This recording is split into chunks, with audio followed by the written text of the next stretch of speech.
watila e badamo jakola e waliande faye moni de nous présenter la perspective économique, parce que quand on parle du chiffre, évidemment, hein, on parle en historien de l'économie ou en sociologue de l'économie, on parle rarement en tant qu'économiste et en particulier en tant qu'utilisateur directement hein, des chiffres. Donc là, merci beaucoup. Et puis, je vous ai bienvenue, hein, et je pense que ça va être une session extrêmement riche pour nous et qui va susciter beaucoup de questions. Merci. Merci beaucoup.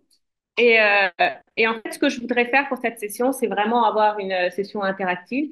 Donc, interrompez-moi à n'importe quel moment où vous avez une question. Levez la main quand même, comme ça, vous m'interrompez pas en milieu de phrase, mais arrêtez-moi à quelques moments que ce soit et ça ira.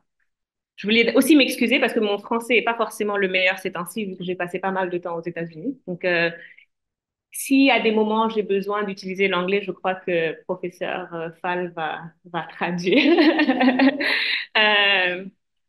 Euh, oui, en fait, je vais dire des choses assez, au départ, je vais dire des choses assez terre à terre sur ce que l'économie est vraiment. Mais je crois qu'on a tous le background pour comprendre ça. Mais en fait, je vais pas vraiment parler de l'économie en tant que telle, parce qu'en fait, il y a beaucoup de petites cases dans l'économie. Et en fait, moi, je comprends absolument pas les macroéconomistes et je crois que les macroéconomistes ne me comprennent pas. Et en fait, c'est une, euh, une filière avec le temps, qui s'est complètement divisée en grands ensembles, à la microéconomie, l'économétrie et la macroéconomie. Et aujourd'hui, je vais parler de la microéconomie appliquée et des chiffres. Et en fait, la microéconomie contemporaine utilise beaucoup les outils économiques pour comprendre tout type de questions. Donc, il n'y a pas que des questions comme la finance, la monnaie, la croissance. Il y a beaucoup d'autres choses que les économistes étudient. Et en fait, il y a pas mal de gens qui font de l'économie historique. Et c'est différent de l'histoire de l'économie. Et l'économie historique, c'est vraiment utiliser les outils économiques pour comprendre des faits qui se sont passés dans le temps.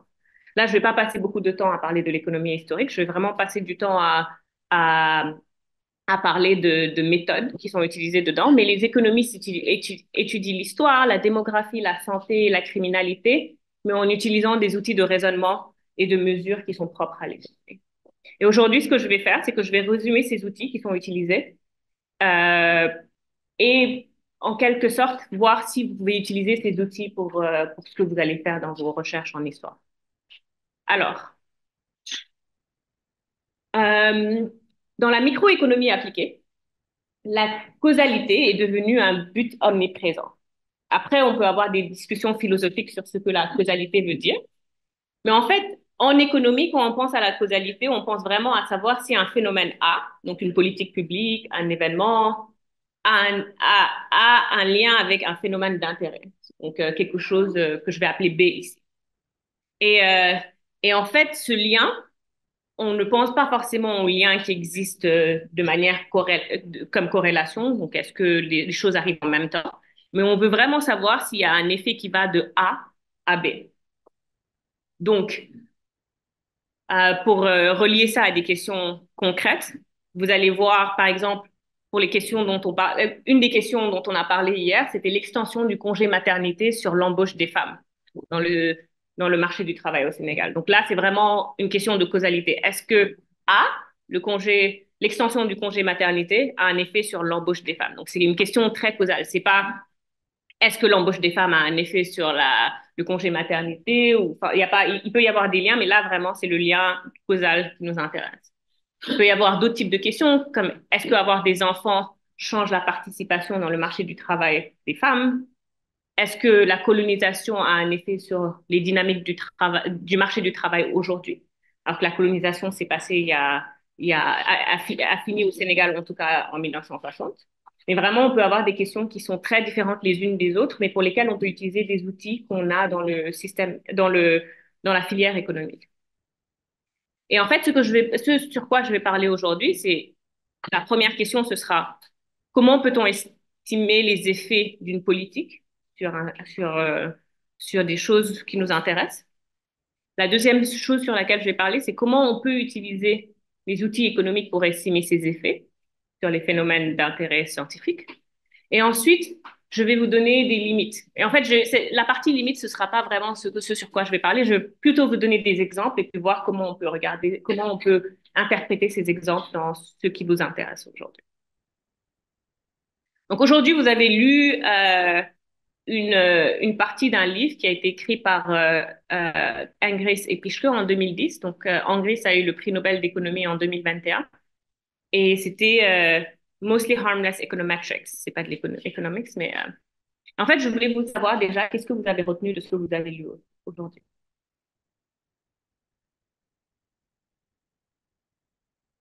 Il y a beaucoup de formules mathématiques. À part ça.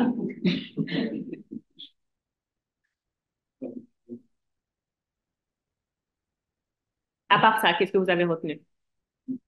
Que ça clignote quelques différents domaines, que ce soit la médecine, que ce soit la société, les modalités de sélection aussi. Hein. OK. Il y a cette question de random assignment. Donc, quelque part, moi, j'étais un peu confus. OK. Quelqu'un d'autre? Oui.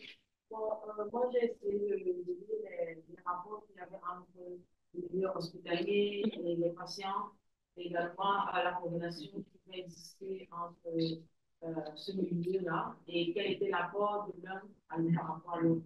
OK. Et qu'est-ce que vous avez compris dans ça? Déjà, par rapport au niveau je peux dire, le milieu hospitalier n'existe que grâce aux patients. OK. OK.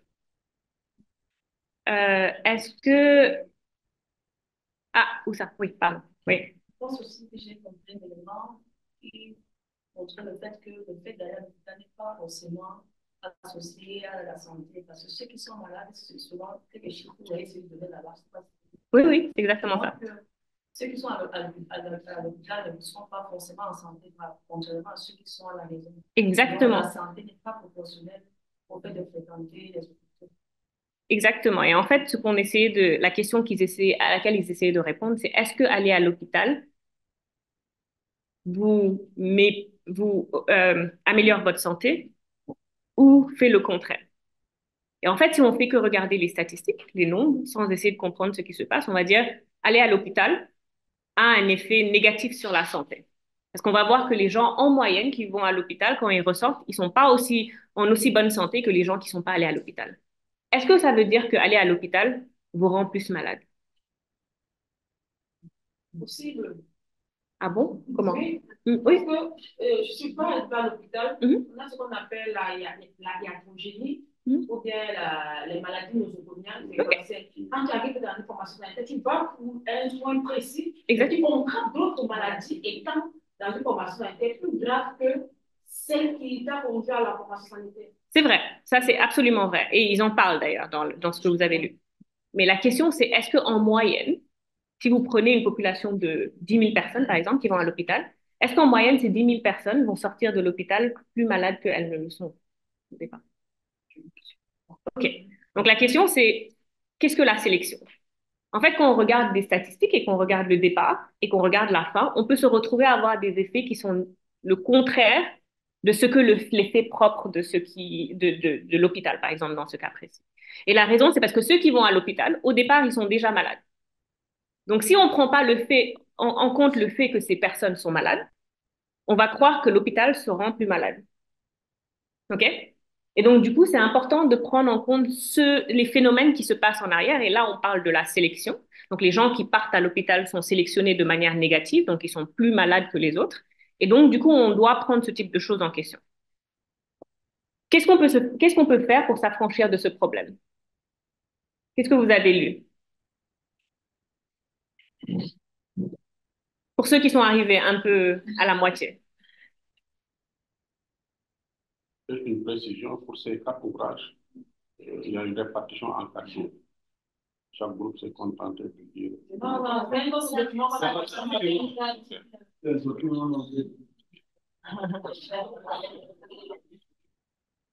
Donc, comment on peut s'affranchir de ce problème-là? Sans lire, hein?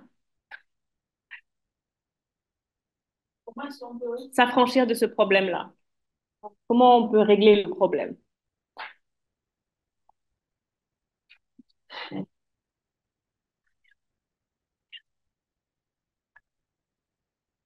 Quelqu'un a une idée, même si vous n'êtes pas arrivé là, est-ce que quelqu'un a une idée de savoir comment on peut faire ça?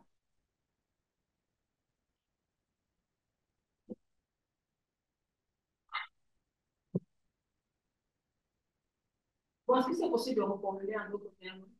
OK. On sait qu'il y a un problème de sélection. Donc, ceux qui vont à l'hôpital sont plus malades que les autres. Donc, comment on peut savoir l'effet d'aller à l'hôpital sans avoir ce problème qu'on va comparer des gens qui sont malades avec des gens qui ne sont pas malades? Est-ce que vous avez une idée de comment on peut avoir l'effet de l'hôpital sur la santé sans avoir ce biais? Oui. Bon, je me dis qu'on peut essayer de mettre l'accent sur ceux qui ont recours à la médecine traditionnelle. C'est exactement ça. Donc, par exemple, ce que vous dites, c'est que on peut dire, au lieu de regarder ceux qui sont partis et ceux qui sont pas partis, on peut essayer de trouver des gens qui sont similaires. On peut trouver des gens qui sont aussi malades les uns que les autres. Par exemple, vous pouvez dire, il y a des gens qui sont malades, qui n'ont pas accès à l'hôpital, et on veut regarder les gens qui rentrent à l'hôpital parce qu'ils ont accès à l'hôpital, parce que c'est plus proche ou pour d'autres choses. En économie, ce que les gens font souvent, c'est qu'ils vont faire et en médecine d'ailleurs, ils vont faire des expériences aléatoires. C'est qu'on va prendre un groupe de 100 personnes qui a besoin d'aller à l'hôpital et on va, de manière aléatoire, choisir 50 personnes parmi ce groupe-là. Donc, on sait que en moyenne, ils sont malades de la même manière. On va prendre une partie, on va les amener à l'hôpital. Et l'autre partie, on va pas les amener à l'hôpital. Et on va regarder l'effet qu'il y a entre les deux. Le problème, c'est que dans ce cas-là, c'est pas éthique de faire ça. Parce qu'on a assez de place à l'hôpital pour amener tout le monde à l'hôpital. Donc, pourquoi, et on sait en tant que médecin ou en tant qu'économiste qu'aller à l'hôpital, c'est une bonne chose. Donc, on va pas le faire. Donc, il y a d'autres moyens de s'affranchir de ces problèmes de sélection. Et en fait, ce que je vais faire aujourd'hui, c'est que je vais vous montrer certaines méthodes qu'on peut utiliser dans ce cas pour pouvoir avoir des effets. Est-ce que A a un effet sur B? OK? Donc, une des choses sur lesquelles je voudrais parler, c'est pourquoi on veut estimer vraiment l'effet d'une politique avant de vous donner ces méthodes-là. Donc, la première chose, c'est que toute corrélation n'est pas une causalité. Donc, c'est pas parce que deux choses vont ensemble que l'un a un effet sur l'autre. OK? Quelqu'un peut me donner des exemples de corrélations qui ne soient pas une causalité?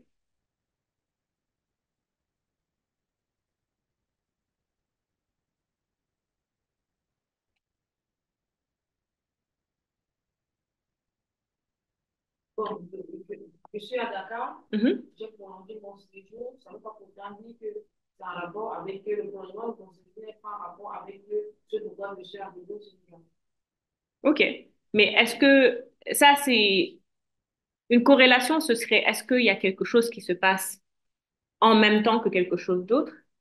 Donc, ça, on peut dire ça augmente, mais que les deux ne soient pas nécessairement liés. Vous voyez? Donc, je peux vous donner un exemple. Ça va être à chaque fois que j'utilise mon parapluie, mes pieds sont mouillés.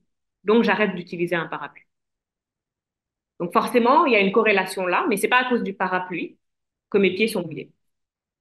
Mais si on essayait de comprendre les corrélations sans essayer de comprendre est-ce que c'est la cause, en tant qu'État, on va interdire à tout le monde d'utiliser des parapluies. Et on va dire c'est parce que les pieds des gens sont mouillés quand ils utilisent des parapluies. Est-ce que vous comprenez la différence ici? Donc, il faut vraiment qu'il y ait quelque chose qui arrive à chaque fois que quelque chose d'autre arrive pour qu'on dise qu'il y a une corrélation. Vous voyez? Est-ce que vous avez d'autres exemples maintenant? Peut-être je ne suis pas bon démographe ou économiste, mais si on regarde les natalités et les mortalités dans une région, au même moment, on observe un taux de natalité Oui, et un taux de mortalité différent. exactement. Donc, ça, c'est un exemple. Si la mortalité n'est pas forcément une mortalité infantile, mais si c'est une mortalité des gens d'un autre âge, on peut dire que les deux sont corrélés, mais c'est pas parce que dès qu'il y a un mort, il y a une cause sur les gens qui meurent. OK. Il y a beaucoup d'autres choses qui se passent qui sont pas forcément aussi évidentes que celle-là. Mais par exemple, vous avez plein de corrélations comme ça et il y a des gens qui s'amusent à faire des sites web avec des corrélations qui ont rien à voir qui ne sont pas causales. Par exemple, il semblerait que la consommation de margarine, elle est presque la même que le taux de divorce dans un État des États-Unis. Est-ce que ça veut dire que c'est les gens qui consomment de la margarine divorcent? Probablement pas. OK? Ouais. Donc, il faut faire très attention quand on fait, il faut faire très attention quand on fait ce type de corrélation, quand on regarde ce type de données. Et en fait, là, c'est des données qui sont très claires. On peut clairement dire que ça va pas ensemble. Mais il y a des choses où c'est un peu plus implicite. On ne sait pas si c'est causal ou juste une corrélation. Il faut faire très attention et essayer de voir si on peut estimer ces choses-là. Donc, ce que j'essayais de dire ici, c'est qu'il peut y avoir une différence entre ce qu'on mesure et ce qui est vraiment en train d'arriver. OK? Donc, quand on compare une variable avant et après une politique économique, on ne peut pas dire qu'on mesure nécessairement l'effet d'une politique. Pensez encore à à l'histoire du parapluie. Si on regarde avant l'utilisation et après l'utilisation du parapluie, on va dire que les pieds sont mouillés parce que on a utilisé le parapluie. Donc, il faut faire attention à ce type de mesure. Donc, en fait, une des choses, et là, on va appeler ça une variable omise, c'est qu'il y a des choses qui peuvent avoir un effet sur A et sur B de manière séparée, mais que A n'est pas nécessairement d'effet sur B. L'exemple que je vais donner, c'est euh, posséder une voiture peut faire on prend un tchak-tchak. Tchak-tchak, c'est les motos-taxis. Donc, on peut faire qu'on prend les tchak-tchak, qu'on ne prenne pas les tchak-tchak, et ça peut aussi faire qu'on voyage plus fréquemment. Donc, avoir une voiture nous permet de partir loin, donc on va voyager plus souvent. Et ça va faire qu'on va pas prendre de tchak-tchak.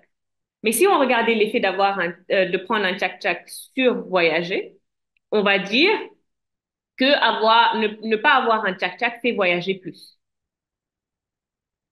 Mais c'est pas le cas. Donc, encore une fois, là, on peut dire que c'est une chose qui n'a rien à voir avec ce qu'on regarde, qui a un effet sur deux choses et qui peut ne pas avoir d'effet causal. Mais ça, encore une fois, ce que je dis, c'est mais ça ne peut pas dire que ne pas avoir de tchak-tchak fait voyager plus. Donc là, c'est ce qu'on appelle une variable omise. Donc en fait, si vous essayez de voir l'effet de A sur B et que vous pensez à une variable C qui a un effet sur A et B, ça peut avoir un effet sur ce que vous mesurez. Vous avez une question?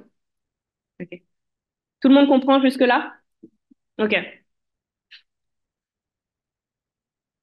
L'autre chose, c'est ce dont on a parlé jusque-là. C'est pour certaines personnes, A plus d'impact sur B que pour la majorité des populations euh, qui vont être touchées par une politique. Par exemple, on peut avoir euh, l'exemple de l'hôpital dont on parlait tout de suite, mais il peut y avoir autre chose, d'autres exemples. Par exemple, on peut avoir, euh, si on fait une formation pour les gens, on veut faire une formation pour apprendre aux gens à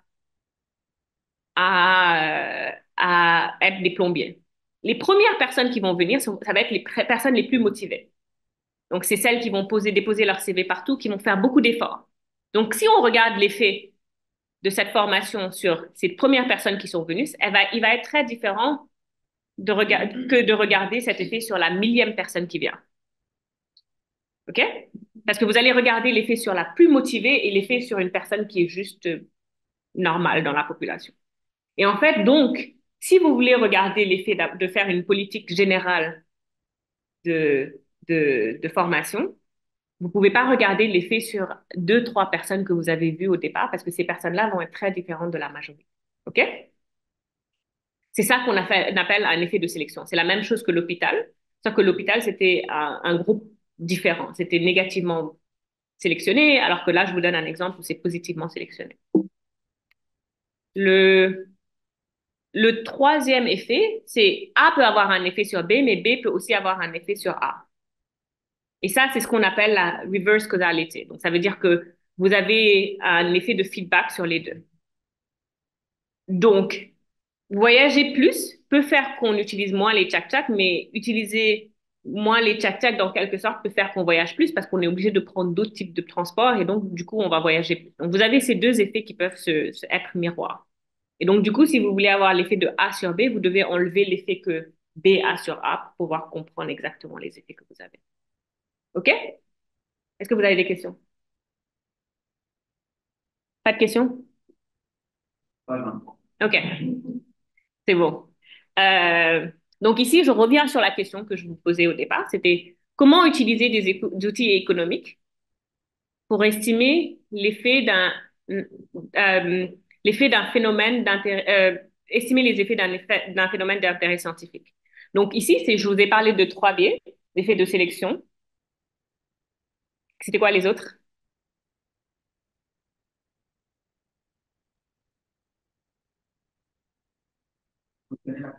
C'était quoi les trois biais dont je vous ai parlé tout à l'heure? Comment? Ah ah.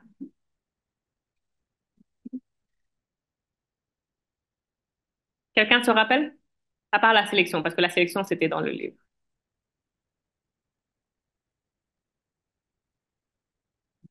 C'est de variable omise. Oui, donc c'est ça, exactement. Il y a effet de variable omise, ça veut dire que, qu'est-ce que vous pouvez expliquer ce que c'est encore? Certains phénomènes peuvent avoir un effet A et B, sans que B n'affecte A. Sans que A n'affecte B. Oui, exactement, c'est ça. Et puis la troisième?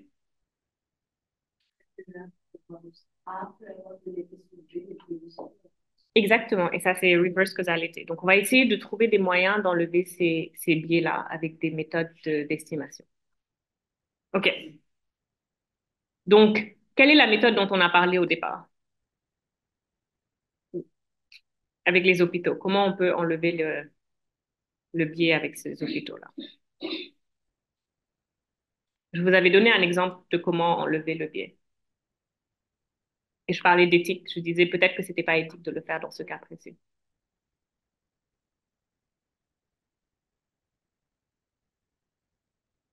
Par exemple, on fait sur un échantillon de 100 personnes. Mhm. Et dans 100 personnes, on devait choisir au hasard 50 qui vont à l'hôpital, 50 qui Exactement. Et ça, c'est ce qu'on appelle randomized control trial. devaient rester dans la nature. Exactement. Et ça, en général, c'est pas faisable avec des données historiques. Donc, je vais même pas passer du temps dessus, mais je vais passer du temps sur d'autres choses qui peuvent vous aider à penser à ces types de causalité. OK? Donc là, c'est ce dont vous parliez. Vous prenez un groupe, vous dites, est-ce que cette population est éligible? Je vais voir l'effet que ça a d'aller à l'hôpital, par exemple. Donc, pour le faire, je divise en deux groupes de manière aléatoire. Donc, là, on voit que ces deux groupes sont exactement similaires. Il y a 5 rouges et 2 verts de deux côtés. Et ensuite, on regarde l'effet et on regarde que avoir le traitement a un effet positif sur être vert, donc positif. Et puis donc, on peut comparer les deux là et on peut regarder qu'il y a 3 sur 5. Donc, il y a un effet de 3 sur 5 sur cette politique. Donc, ce serait ça la- les expériences aléatoires. Oui. Et comment on fait le traitement de ces données pour voir les effets 3 sur 5? En fait, on compare juste les moyennes. Donc, en fait, c'est ce qu'on aurait fait, c'est qu'on aurait dit, là, la moyenne, elle est de 5 sur 8, sur 7. Et là, elle est de 2 sur 7. Donc, on fait 5 sur 7 moins 2 sur 7. Ça fait 3 sur 7. Donc, il y a une... Oui. Et si les variables concernant les maladies sont très différentes entre les deux, surtout dans des parties qui reçoivent des traitements, si les modalités de maladie sont très différentes et il y a des doses différentes, donc qu'est-ce qui va se passer alors? OK. Donc, en fait, le traitement peut être différent. Et là, vous voyez, il n'y a pas de traitement ici. Donc, les deux peuvent être complètement différentes et c'est ça qu'on veut regarder l'effet de ça. Mais par contre, quand vous passez de la population éligible à aller à l'hôpital, donc c'est les gens malades en général, et qu'on passe des gens malades à la randomisation, donc à la division en deux groupes, on doit avoir des groupes qui sont presque identiques. Donc, quand vous regardez ici, ces deux groupes-là sont identiques. Vous comprenez? Ça répond. Non, non, allez-y, il n'y a pas de problème. Le fait qu'elle soit random, c'est déjà aléatoire. Et puis après, pourquoi que ça arrive à un moment où il y a des personnes aussi, ça remet en cause la randomisation question. Pourquoi? Parce que random veut dire aléatoire. Mhm. Et lorsque c'est aléatoire, donc c'est comme si on va prendre quelque chose par hasard. OK, oui, vous avez raison. Vous avez raison, mais vous avez raison sur les petits échantillons. Donc, si vous avez un groupe de 2 personnes et vous, de manière aléatoire, vous mettez une personne à gauche et une personne à droite, ces 2 personnes seront complètement différentes. On est d'accord? Si vous avez 50 personnes, ce sera le cas. Mais si vous avez 1000 personnes, vous commencez à avoir des groupes qui sont similaires. Si on avait un groupe de 1000 étudiants ici et que de manière aléatoire, à chaque fois, on prenait une pièce et qu'on faisait pile ou face, au bout du compte, on va se retrouver à peu près avec le même nombre de femmes et d'hommes d'un côté, le même nombre de femmes d'un côté et de l'autre, des gens de même taille de deux côtés. Vous comprenez? Et en fait, c'est vraiment, vous avez raison, c'est pas possible de faire une expérience aléatoire avec de petits échantillons. Il faut avoir de gros échantillons pour pouvoir le faire. Et c'est exactement pour ce problème. Oui. Je sais pas comment je parlais. Hmm? Même avec l'exemple du changement, c'est difficile quand on se retrouve avec un équilibre parfait de part et d'autre. Vous pensez à quoi quand vous dites parfait? Un équilibre parfait. Bon, tu peux faire une représentativité égale de part et d'autre. En fait. OK. Donc, en fait, c'est un concept statistique. OK? Donc, quand on dit représentativité de manière égale, ce qu'on veut dire exactement, c'est que statistiquement, c'est exactement les mêmes. Ça ne veut pas dire que vous avez euh, exactement une taille qui va faire en moyenne 1,75 m et puis 1,75 m. Mais si vous avez de grands groupes, en fait, vous allez être à 1,65 m et 1,65 m. Parce que, et en fait, statistiquement, ces deux, c'est la même chose. Mais la raison, c'est parce qu'on peut dire que, et en fait, quand vous êtes à 1 million, 2 millions, 3 millions, 4 millions, c'est là où vous allez avoir, en fait, 1,65 m des deux côtés. Et en fait, la raison pour laquelle statistiquement on dit que ces deux groupes sont les mêmes, c'est qu'on dit qu'en fait, on ne peut pas dire de manière statistique, vu le nombre de personnes qu'on a, que ces deux groupes sont différents les uns d'eux. Ces deux nombres, 1,65 m, 28 et 1,65 m sont différents.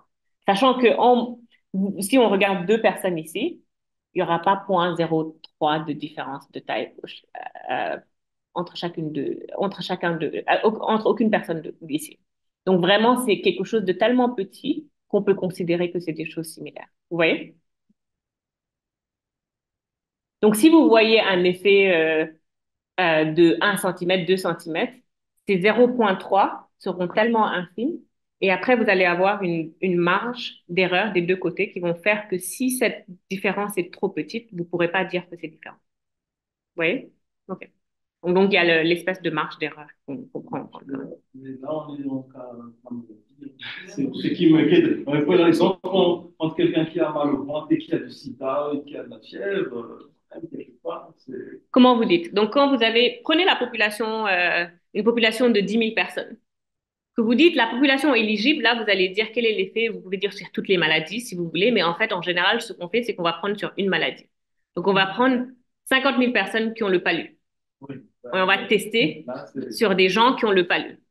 Et on va dire, après, vous allez dire, le palu, c'est la même chose. Vous pouvez dire quelqu'un qui a 5 ans qui a le palu et quelqu'un qui a 35 ans qui a le palu, c'est pas la même chose. Parce que les gens qui sont les plus vulnérables, c'est les plus jeunes. Donc après, vous divisez en deux, vous allez avoir en moyenne, si vous avez 10 000 personnes, vous allez avoir en moyenne autant de gens qui ont 5 ans, autant de gens qui ont 30 ans. Comment? Là, c'est catégorisé. Oui. Je pense que c'est plus random, c'est sélectif. Parce que random veut dire aléatoire. Non. Là, je suis pas d'accord avec vous. La population éligible est différente, mais la randomisation est la même. Parce que là, regardez le schéma. Là, vous avez la population éligible. Et là, vous la définissez comme vous voulez. Vous la définissez par rapport à ce qui sera l'objectif de la politique. Donc, par exemple, si vous dites on veut avoir un effet sur le travail des jeunes, vous n'allez pas prendre des vieux dans votre sample d'éligible. Vous allez prendre que des jeunes. Vous allez prendre des gens de 25 à 35 ans. Donc, ça va définir la population éligible et après, vous faites votre randomisation. Vous comprenez? Donc, parce que sinon, vous allez... Mais par contre, je suis pas forcément d'accord avec vous parce que ça statistiquement, même si vous aviez quelque chose de plus grand, vous devriez avoir une population éligible qui est proportionnelle aux différences que vous avez dans les populations. Donc, si vous avez toutes les maladies qui existent dans le monde, il faudra que vous ayez un échantillon qui va faire des milliards de personnes. Et si vous avez des milliards de personnes, vous aurez aussi la randomisation qui sera similaire. Vous comprenez? Plus vous avez de caractéristiques sur lesquelles vous voulez randomiser, plus votre échantillon d'éligible devra être grand. Et ça, c'est une vérité statistique, enfin, un phénomène statistique qui est assez étudié et connu. Est-ce que vous avez d'autres questions? Si le vert, c'est représentant quoi, le rouge? Dans ce cas, j'ai pas défini, mais on peut dire si vous avez on n'a pas défini. Donnez-moi un exemple de randomisation que vous voudrez faire. On va dire le vert et le rouge. On prend le cas du paludisme. OK. Donc, vous pouvez dire les jeunes, les gens qui sont bien portants, c'est les verts, et puis les gens qui sont mal portants, mais pas palus, hein, qui sont mal portants, qui ont une, une, des symptômes, par exemple, vont être là, et puis là. Et après, vous allez dire le traitement, et après le traitement, il y a beaucoup moins de gens qui ont des symptômes qui sont là. Vous pouvez penser, là, c'est juste une représentation schématique, donc ne lisez pas trop sur le vert et le rouge, mais en vrai, c'est ça. OK? Autre question? C'est une question qui est souvent revenue sur l'enjeu éthique Oui. à propos des essais randomisés. Je pense à une étude qui a été menée sur la perception de la Banque mondiale de la pauvreté, où beaucoup ont estimé que le fait de dire on va travailler sur une population cible et dupliquer d'une certaine manière les résultats qui sont l'enjeu éthique qui était à beaucoup secouer la conception de la Banque mondiale. J'aimerais un petit peu vous entendre sur. Je suis absolument d'accord avec vous. C'est pas un débat que je vais nécessairement avoir parce que je suis sur le même côté que vous. Je crois qu'il y a beaucoup d'expériences aléatoires qui sont faites qui ne devraient pas être faites. La question pour moi, c'est en tant que personne qui travaille avec les chiffres, il faut comprendre ce que les gens font quand ils le font. Pour pouvoir être un bon critique de ces choses-là, faut pouvoir comprendre. Parce que souvent, quand on fait des critiques et qu'on ne comprend pas, on n'est pas pris au sérieux. Donc, il faut pouvoir comprendre pour pouvoir dire je ne suis pas d'accord sur ce que vous faites. Vous comprenez ce que je veux dire? Après, je crois qu'il y a dans certaines mesures des choses où on doit pouvoir faire ces expériences aléatoires. Par exemple, je vais vous donner le domaine de la médecine. La raison, quand vous allez aux États-Unis, toutes les universités, pour faire un certain type d'expérience comme ça, il faut avoir une, il faut avoir une permission de ce qu'on appelle le Institutional Review Board. Donc, le, c'est un peu un comité de revue. Comment? Le code éthique. Le code éthique. Et il y a un comité qui regarde si c'est éthique ou pas. Et en fait, la raison pour laquelle ces comités ont été mis en place, c'est que dans les années 50, il y a eu une expérience aléatoire. Ils ont pris des hommes noirs aux États-Unis et ils avaient tous la syphilis. Et à la moitié de la population, ils leur ont donné des médicaments qu'ils savaient qu'ils marchaient et à l'autre, ils leur ont pas donné. Donc, c'est tout ce qu'il y a de moins éthique. Donc, ils les ont laissés mourir d'une mort certaine et horrible. Et en fait, il n'y a rien d'éthique dans tout ça. Donc, forcément, quand vous laissez des chercheurs faire ce qu'ils veulent, ils vont faire des choses qui sont complètement pas éthiques. En fait, la question ici, c'est qu'il faut avoir des gens qui peuvent pouvoir comprendre ces choses pour pouvoir être de l'autre côté. Et je suis complètement d'accord avec vous. Vous avez d'autres questions? OK. Donc, l'autre, on a le temps, hein. J'ai pas énormément de choses à montrer, donc vous pouvez poser autant de questions que vous voulez. L'autre, c'est la régression de discontinuité. Et en fait, ici, on va pas faire de randomisation, mais on va faire on va regarder des thresholds, comment on dit thresholds? Thresholds, des, euh,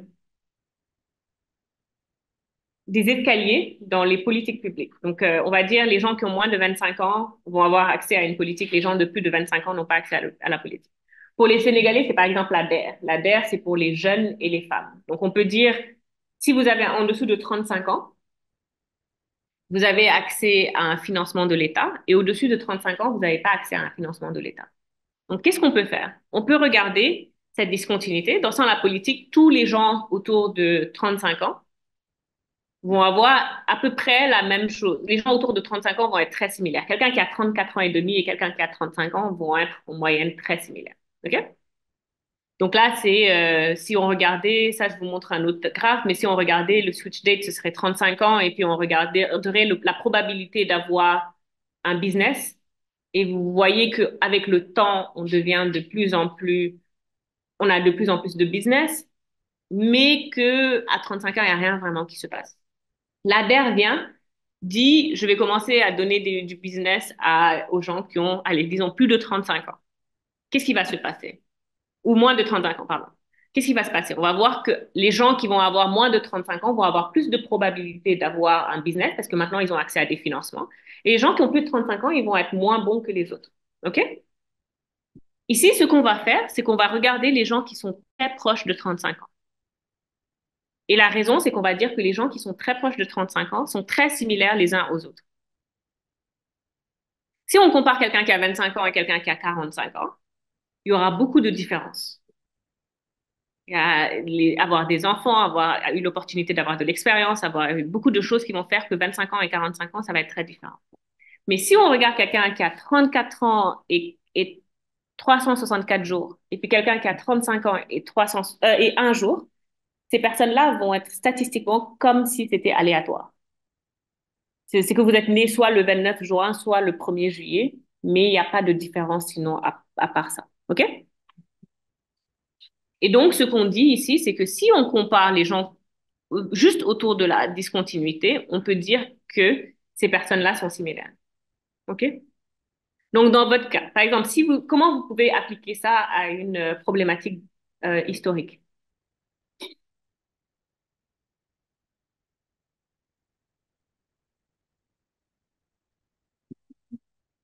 Comment?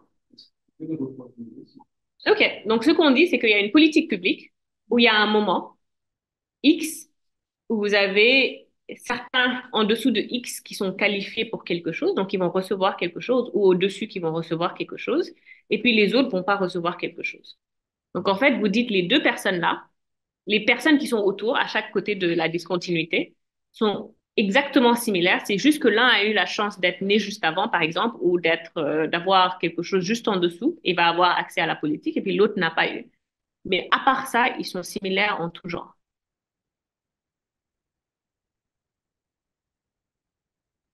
Est-ce que vous avez une perspective, quelque chose dans l'histoire?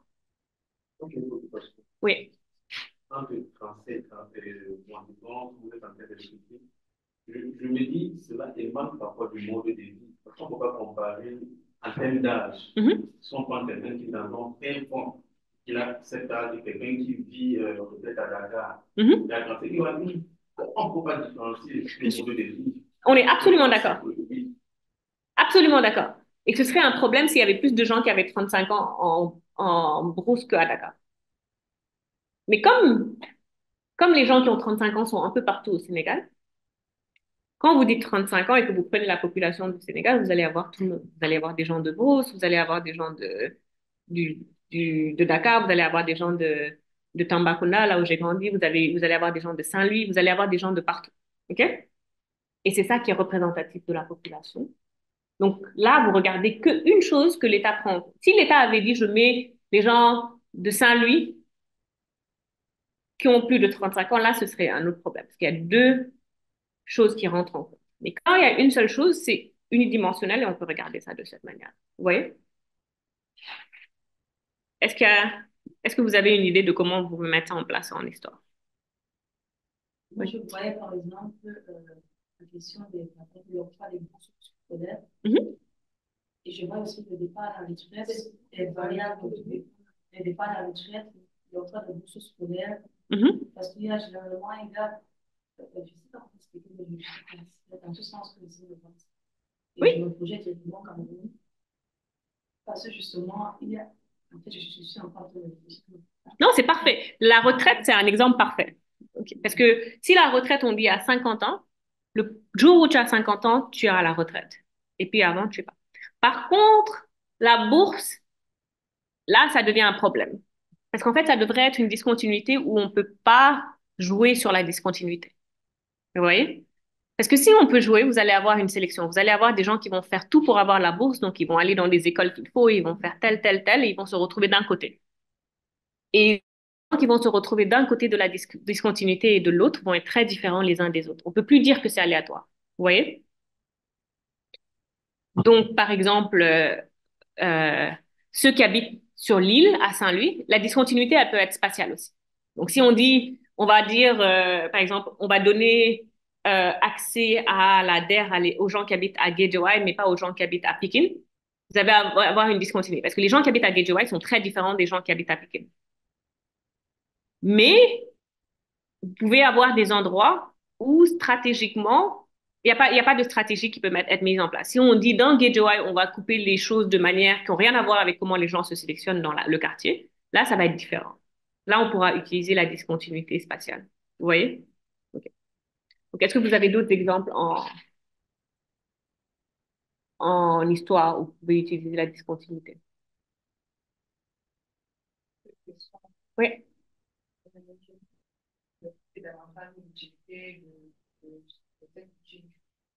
OK. C'est la même utilité que ce dont on parlait. On disait, est-ce que A a un effet sur B? Donc ici, si on regarde, je peux vous reprendre l'exemple de l'hôpital. Si on disait, euh,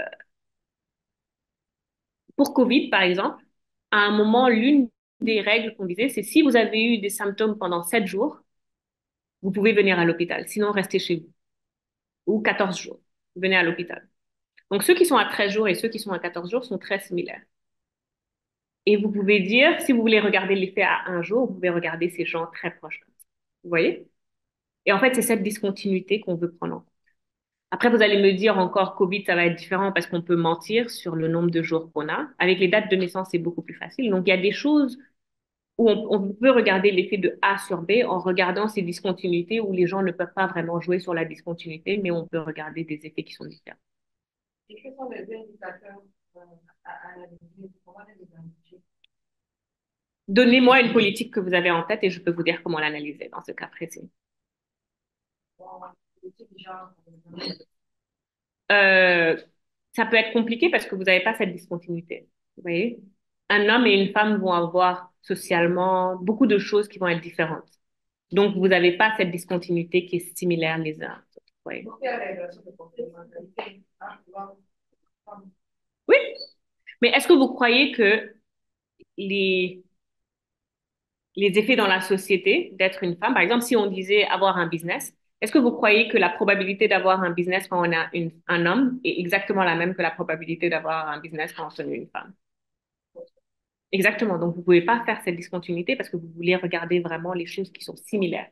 Et en général, il faut que ce soit quelque chose de continu. Donc, il faut avoir quelque chose d'incrémenté. Donc, il y a 0, 0,5, 0,6, 0. Par exemple, là, vous allez avoir l'âge que vous avez. C'est en jours. Vous pouvez même compter ça en heures si vous voulez. Donc, c'est quelque chose de très continu. Donc là, vraiment, vous avez quelque chose une politique qui est très abrupte, qui arrive pour quelque chose de continu. Et c'est le fait que ce soit continu qu'on utilise. On utilise le fait qu'il y a l'État crée une politique qui divise le groupe en deux, mais en fait, en vrai, les choses sont continues. Et c'est exactement ça qu'on utilise. Avec homme-femme, vous avez pas ça. Vous voyez? Est-ce que vous avez des exemples?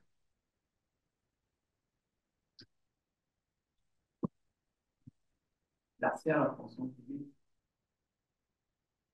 C'est quel âge? Ou comment ça marche? Mais vous pensez à quoi à l'accès à la fonction publique? L'âge limite. Oui, l'âge limite. Donc, vous allez dire quelqu'un qui a eu son diplôme à 33 ans et puis quelqu'un qui l'a... Comment vous allez le faire? Parce que là, ça devient aussi compliqué parce que c'est exactement la même chose que ce qu'elle disait, la bourse. Les gens peuvent, s'ils veulent aller à la fonction publique, faire tout pour finir tout avant l'âge limite. Vous comprenez? Donc, ceux qui seront à la discontinuité seront probablement différents les uns aux autres. Ce qui est de la fonction publique, c'est vrai qu'à 33 ans, on peut toujours entrer. Et au-delà aussi, on peut entrer. Soit on est fonctionnaire ou décisionnaire. Mais ça pourrait marcher parce que la probabilité de rentrer est beaucoup plus grande quand on est jeune. Mais en fait, vous allez, par exemple, est-ce que vous avez des politiques historiques qui sont arrivées et où on a dit, par exemple, vous pouvez dire, euh, quand il y a eu les quatre communes qui ont été mises en place au Sénégal, si les populations ne savaient pas, on peut regarder l'effet d'être français quand on est dans des colonies et ne pas être français. Parce qu'il y a eu un moment où on a fait une discontinuité, les gens habitaient déjà là où ils habitaient, on est venu, on a dit maintenant vous êtes français. Et là, on peut regarder cette discontinuité. Vous voyez? Il faut prendre le cas de l'enrôlement dans l'armée à l'époque coloniale. Exactement. Ça, c'est un autre exemple où on peut voir. Et il y a une chercheuse en économie qui fait exactement ça, qui regarde l'enrôlement elle s'appelle Awa Ambrasek et elle regarde l'enrôlement à l'armée et comment ça a eu des effets sur, par exemple, l'immigration. OK. Donc là, je vais bouger à la prochaine estimation. Et là, ce serait les différences des différences. Et là, ça ressemble un peu à la discontinuité, mais on peut prendre en compte certaines des choses dont vous avez parlé. Et donc là, qu'est-ce qu'on va dire? On va dire qu'on considère deux groupes de personnes. Et là, on peut prendre homme-femme, comme vous disiez. Donc, les groupes peuvent être différents. Donc, le groupe A et le groupe B pour avoir une différence de bêta 2, par exemple. Et là, ce qu'on va dire, c'est qu'il y a une politique qui va être mise en place pour les groupes femmes. On va dire maintenant, on va donner accès au financement à ces groupes-là et on va regarder ce que ça a comme effet pour euh, la création d'entreprises. Et là, on peut voir une différence. Et ce qu'on va dire comme chose, c'est s'il n'y avait pas eu ce financement, les femmes auraient été ici, à ce point-là, mais il y a eu le financement, donc ça a changé, c'est parti dans ce point-là. Et donc l'effet du financement, c'est la différence entre là où les femmes auraient été et là où elles sont. Et donc là, je crois que ça aurait été euh, un, un bon exemple pour ce dont vous parlez. Vous voyez? Parce que là, on prend vraiment, on dit oui, on peut accepter que ces groupes-là soient très différents, tant qu'ils évoluent de la même façon dans le temps. La chose la plus importante, c'est qu'elles évoluent de la même façon. Si elles évoluent pas de la même façon, on n'aurait pas pu faire cette comparaison parce qu'on n'aurait pas pu considérer que les femmes auraient été ici et donc on n'aurait pas eu le bêta 3. OK? Est-ce que ça est-il en sciences sociales et sciences humaines, d'après mes expériences, on ne peut pas estimer, surtout vis-à-vis des comportements de l'être humain, ce genre de choses linéaires, surtout en histoire, hein, surtout pour nous. Par exemple, les choses qui auraient dû être, auraient dû passer, ça, on ne prend pas très bien en compte parce que c'est pas prévisible qu'il aurait pu rester là s'il n'avait pas eu de financement. Il aurait pu baisser ou bien monter. En fait, là, je vous montre deux points. Mais ce que on montre en général, et ça, c'est une présomption qui est très grande, hein. On est d'accord que ça aurait été ici. Mais en général, ce qui se passe, c'est que les gens, ils ont 50 ans, 20 ans, 30 ans des deux lignes c'est pas des lignes nécessairement, mais des deux courbes qui sont similaires. Donc, il faut avoir beaucoup de données avant pour pouvoir dire, vu ce qu'on voit avant, ces deux choses auraient été similaires s'il y avait rien eu. On est d'accord? Faut vraiment, tu peux pas le dire avec deux points, mais là, je le montre de manière caricaturale pour pouvoir voir comment ça marche. OK? Oui? Est-ce que le multiplier et de permettre à celui qui est au bout de B de rattraper celui qui est au point A? Non, l'objectif, c'est de comprendre ce qui se passe. Oui, la cause. Parce que, rappelez-vous, ce qu'on essaie de voir, c'est est-ce que A, parce que là, les A et B, c'est plus la même chose, mais est-ce que A a un effet sur B? Donc, A ici, c'est la ligne verticale, et B, c'est les deux lignes là, en fait. Et comme là, il n'y a pas eu de politique, là, ils n'ont pas été affectés, la ligne verte, ils ne devraient pas bouger à cause de la politique. OK? Je pense que la discrimination positive, par exemple. Oui, oui, oui, je suis d'accord. Mais là, en fait, je suis absolument d'accord avec vous. Mais là, en fait, pensez à ça de manière différente. Dites que ça, pour la discrimination positive en général, c'est en dessous. Et donc, vous changez. Mais vous pouvez aussi dire que ça peut ne pas être en dessous. Parce que dans beaucoup de pays, les femmes ont plus d'entreprises que les hommes, par exemple. Mais elles sont moins employées que les hommes. Donc, si vous voulez augmenter la capacité à avoir vous voulez augmenter le revenu, vous pouvez l'augmenter par soit augmenter l'emploi, soit augmenter les entreprises. Donc, vous pouvez avoir les deux. Ça dépend de la situation dans laquelle vous êtes, ce que vous essayez de faire, comment vous pensez à la politique. Vous pouvez aussi penser à ça, aller à l'hôpital pour les femmes, et vu que les femmes sont enceintes et ont plus de besoin d'aller à l'hôpital, vous allez déjà avoir quelque chose de plus élevé et vous allez augmenter encore plus. Vous voyez? Vous pouvez penser à beaucoup de politiques qui peuvent avoir cet effet-là. Mais vous avez raison. Pour les variables économiques en général, les femmes sont en dessous. Vous avez d'autres questions? OK. Donc ça, c'est une autre façon de faire les choses. Et encore une fois, là, je vous donne juste les outils pour que quand vous allez avoir besoin de ça, vous puissiez savoir quelles sont les choses que vous devez aller chercher en ligne pour savoir comment le faire. Comme ça, vous avez déjà les noms. OK. Euh, donc, l'autre chose, c'est les variables instrumentales. Donc là, c'est un peu plus compliqué. Je vais passer pas mal de temps à expliquer ce qui se passe. Et je vais commencer par vous parler de l'effet d'avoir des enfants sur la participation au marché du travail. Ça, c'est une question que les économistes ont souvent auxquelles les économistes ont souvent essayé de répondre. Et c'est très difficile de répondre à ces questions-là. Parce que si vous avez un enfant de plus, ce qu'on voit, c'est qu'en général, les femmes participent moins au marché du travail. Mais les femmes qui ont plus d'enfants ont tendance à être aussi beaucoup plus conservatrices sur beaucoup de raisons, beaucoup de choses. Elles vont peut-être être beaucoup plus religieuses, donc elles vont avoir autant plus de raisons de rester à la maison pour des raisons religieuses, mais aussi plus de raisons d'avoir plus d'enfants pour des raisons religieuses, et spécifiquement aux États-Unis où les gens ont mesuré ça. Et en fait, si on regarde l'effet d'avoir des enfants sur la participation au marché du travail, c'est ce dont on parlait tout à l'heure. Il y a une variable C qui a un effet sur A et sur B, mais qui n'est pas nécessairement liée à A et B. Donc là, on va dire, si on trouvait que les femmes religieuses aux États-Unis avaient plus d'enfants et participaient moins au marché du travail et qu'on ne prenait pas ça en compte, on allait dire que les gens qui ont des enfants participent moins au marché du travail et on aurait un effet qui est énorme. Il y a plein d'autres choses qui peuvent faire que avoir plus d'enfants. Être plus âgé fait qu'on a plus d'enfants. Ça fait aussi que peut-être qu'on participe moins au marché du travail. Donc, il y a plein de choses comme ça qui peuvent avoir un effet. Oui?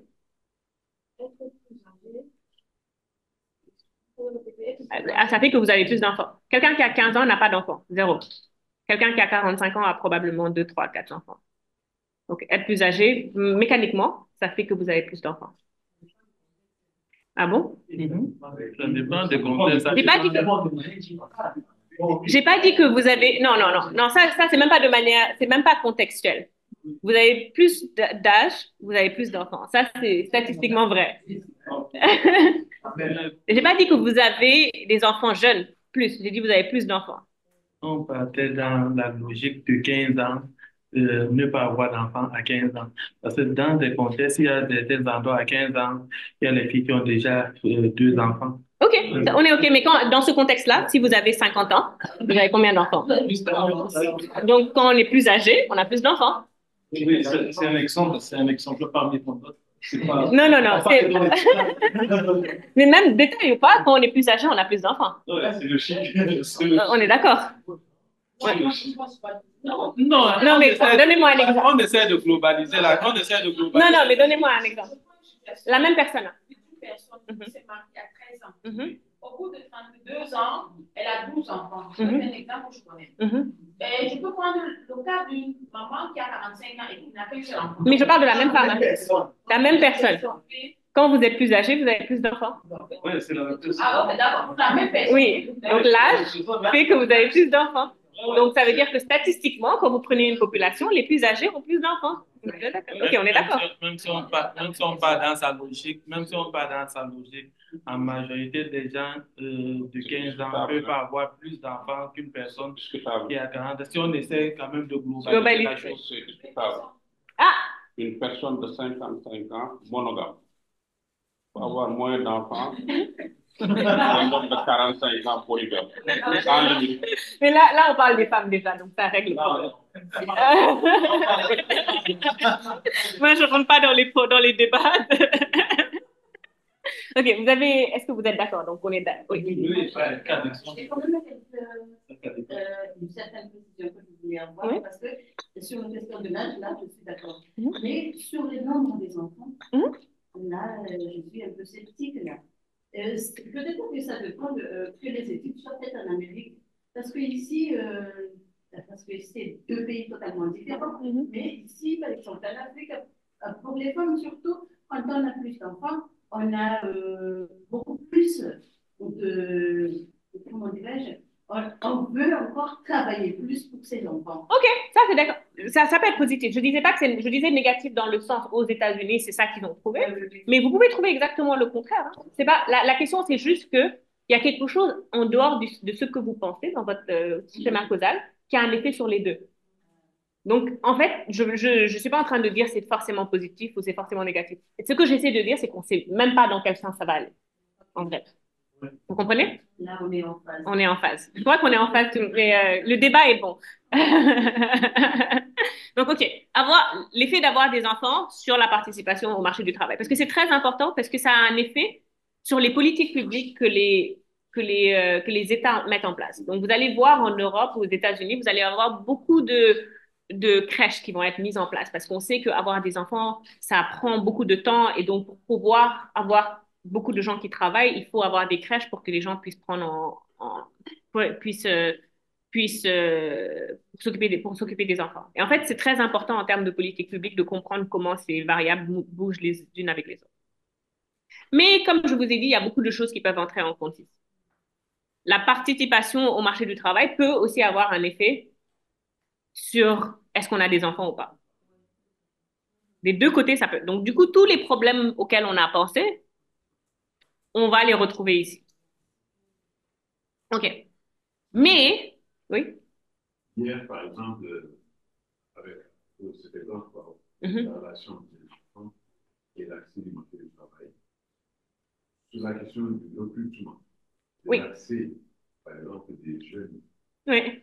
des jeunes cadres, des jeunes femmes Oui. au marché du travail. Hier, on avait souligné la réticence. Je vais y arriver. Voilà. Je vais y arriver, mais c'est pas exactement le même exemple. Là, c'est vraiment juste avoir des enfants, ça n'a rien à voir avec le congé en tant que tel. Mais la logique, on va l'appliquer tout à l'heure à la question à laquelle on discutait. Donc, du coup, là, on peut avoir tous les problèmes qu'on avait. Mais il y a des femmes qui ont des jumeaux.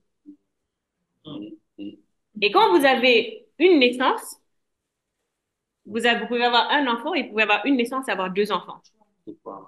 Ou trois, ou quatre, ou cinq, comme il y a même qui ont 8. Mais la question, c'est, il y a des gens qui ont des jumeaux, donc qui ont deux enfants à la place d'un. Donc, ça change le nombre d'enfants qu'on a, mais ça change pas tout ce dont on parlait. Donc, le fait d'être religieux ne change pas le fait qu'on a plus de jumeaux. C'est pas parce qu'on est religieux qu'on a plus de jumeaux que si on n'est pas religieux aux États-Unis. C'est pas parce que on est... Donc, tous les problèmes auxquels on pensait, on peut dire que ça change parce qu'on parle des jumeaux. Il y a eu de la littérature qui dit que c'est un peu... il y a des choses qui changent, mais imaginons qu'on soit au début des années 2000 et avoir des jumeaux a un effet sur le nombre d'enfants qu'on a. Et donc, ce qu'on va faire ici, on va prendre le fait d'avoir des jumeaux comme premier point et on va dire ça change le nombre d'enfants. Donc, si vous avez un enfant et que vous avez des jumeaux, vous allez vous retrouver avec 3 enfants au lieu de 2 enfants. Si vous avez 0 enfant, vous allez avoir 2 au lieu de 1. Et après, on va regarder ce changement, cette augmentation d'un enfant sur la participation au marché du travail. Et là, on peut dire qu'on regarde l'effet d'avoir plus d'enfants sur la participation au marché du travail, mais sans prendre en compte tous les problèmes auxquels on pensait. OK? Comment se fait que sans prendre tous les problèmes, on ne peut pas travailler son corps constamment? Oui, mais vous avez des gens qui ont des jumeaux. Il y a beaucoup de gens dans chaque pays qui ont des jumeaux. OK? Donc, ce que vous allez faire, c'est que vous n'allez pas dire que c'est un effet sur tout le monde, mais vous allez dire c'est l'effet qu'on a quand on a plus d'enfants parce qu'on a des jumeaux. Vous comprenez? OK. Imaginez quelqu'un qui a des enfants et qui voulait avoir un enfant au départ et qui se retrouve avec 2 enfants. Le fait d'avoir plus d'enfants ici va changer la participation sur le marché du travail, mais ça ne va pas changer parce que cette personne a essayé d'avoir 2 enfants. Ça va changer parce que cette personne a eu de manière non prévue 2 enfants à la place d'un enfant. OK? Donc, toutes les choses qui ont fait que ça pouvait être un problème parce qu'il y a eu beaucoup de choses qui peuvent avoir un effet sur le fait d'avoir des enfants, va plus être un problème. Vous comprenez? OK. Est-ce que vous avez des questions? Parce que ça, c'est très complexe, mais c'est aussi très important de comprendre. Est-ce qu'il y a des questions? Oui. Madame, je pense ici avoir 2 jumeaux et avoir déclaré à la même chose. Parce que la femme n'a pas resté à la maison pour s'occuper des enfants. Ça, c'est ta perception.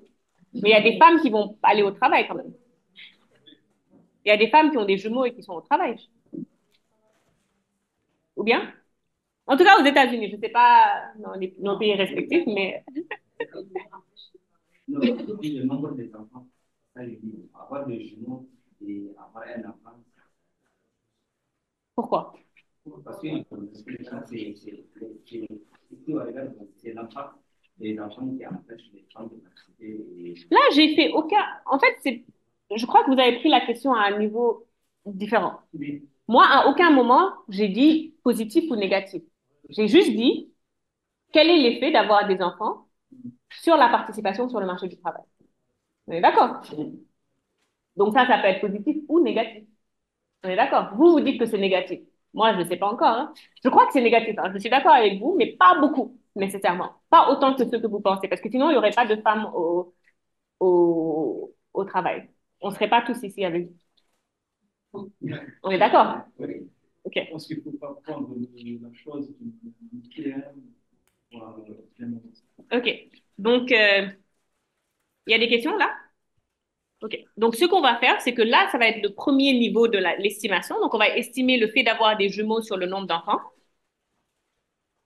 Ne regardez pas les chiffres. Les formules. Les formules. L'intuition, c'est la plus importante. Après, l'estimation, elle est très facile parce que vous mettez juste les nombres et puis ça sort. Mais la première étape, c'est regarder cette partie-là. Quel est l'effet d'avoir des jumeaux sur le nombre d'enfants? Et vous allez voir que les gens qui ont des jumeaux, en moyenne, ont plus d'enfants que les gens qui n'ont pas de jumeaux. Et ensuite, on regarde l'effet là sur la participation au marché du travail. Mais on va regarder que la partie du fait d'avoir plus d'enfants qui vient qui vient du fait d'avoir des jumeaux. OK? Donc, même si on a 20 enfants et qu'on se retrouve avec des jumeaux, on va avoir 22 et pas 21. Donc, du coup, il y a une augmentation de une personne. OK? Est-ce que vous avez des questions à ce moment-là? OK. Alors, là, l'autre question, c'est on peut aussi avoir une alternative. On dit, il y a un schéma structurel qu'on a en tête et qu'on sait qui va être important et on va estimer ça de cette manière-là. Et en fait, je crois qu'en histoire et dans beaucoup de matières des sciences sociales, on le fait déjà. C'est de dire, on va pas dire que c'est linéaire, on va pas dire qu'il y a quelque chose, on va juste dire qu'il y a ça qui a un effet sur ça, qui a un effet sur ça. OK?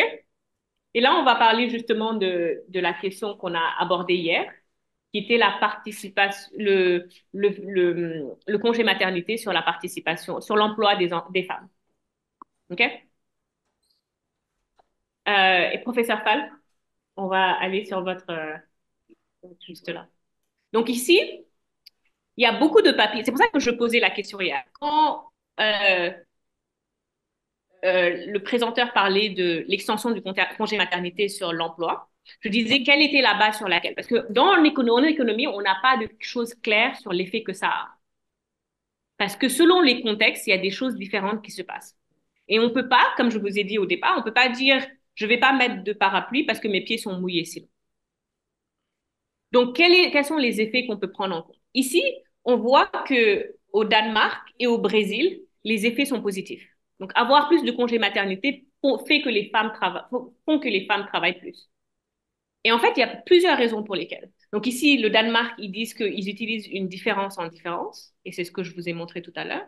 Et ils trouvent qu'au départ, à court terme, il y a plus de gens qui travaillent autour, les gens qui étaient des collègues de la personne là qui travaillent plus, mais sur le long terme, ça ne change pas vraiment les choses pour les firmes. Oui.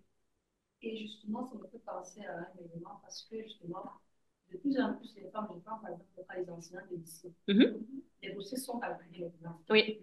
Elles calculent, moi, on va prendre la grossesse. Puisque le départ en congé, c'est généralement en juin. Oui. Et donc, elle s'est dit, je prends une grossesse quand elle va accoucher au mois de mars. Oui. Si j'accouche au mois de mars, j'aurai 6 mois de congé maternité. Oui. Puisque normalement, c'est 3 mois. Mais il y a 3 autres mois de juin à août, ce sont les vacances déjà. Et donc là, il y a extension du congé de maternité. Par conséquent, mon enfant aura le temps de grandir, j'aurai le temps de me reposer. Et là, je peux le compter à nous et vaquer les dates. En septembre, je repars à l'école tranquillement sans avoir l'inquiétude d'aller allaiter l'enfant, de venir l'allaiter, aller faire des allées et tout. Et en fait, si vous regardez le papier au Brésil, c'est exactement ce qui est dit. C'est ce que en fait, ce que le Brésil a fait, il a offert aux entreprises, parce qu'ils comprennent qu'il y a des dynamiques qui sont un peu plus complexes, ils ont offert des entreprises la possibilité de dire je donne 6 mois au lieu de donner 3 mois, par exemple, si on prend les temps du Sénégal. Et ce qu'ils trouvent, c'est que les firmes et les travailleurs se comportent de manière stratégique, exactement comme tu dis pour ça. Et donc, ce qui se passe, c'est que les gens vont se séparer après la fin de l'extension.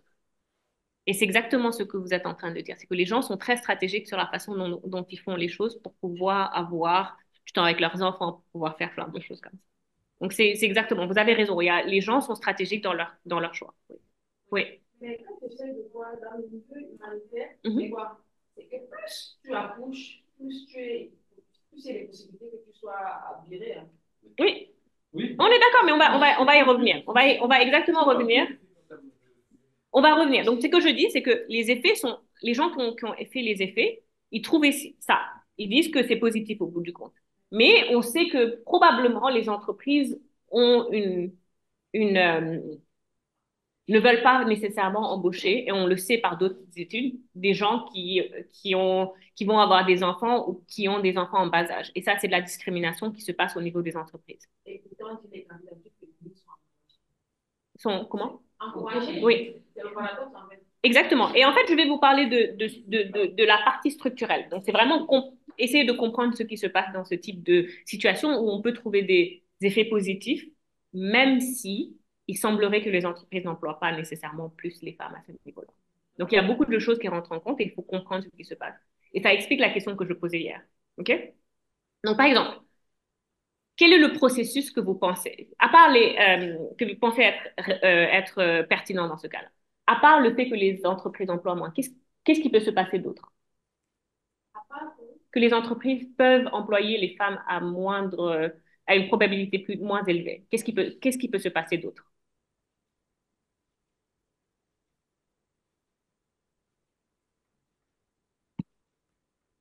Donc, les femmes ont des congés maternité et à l'emploi.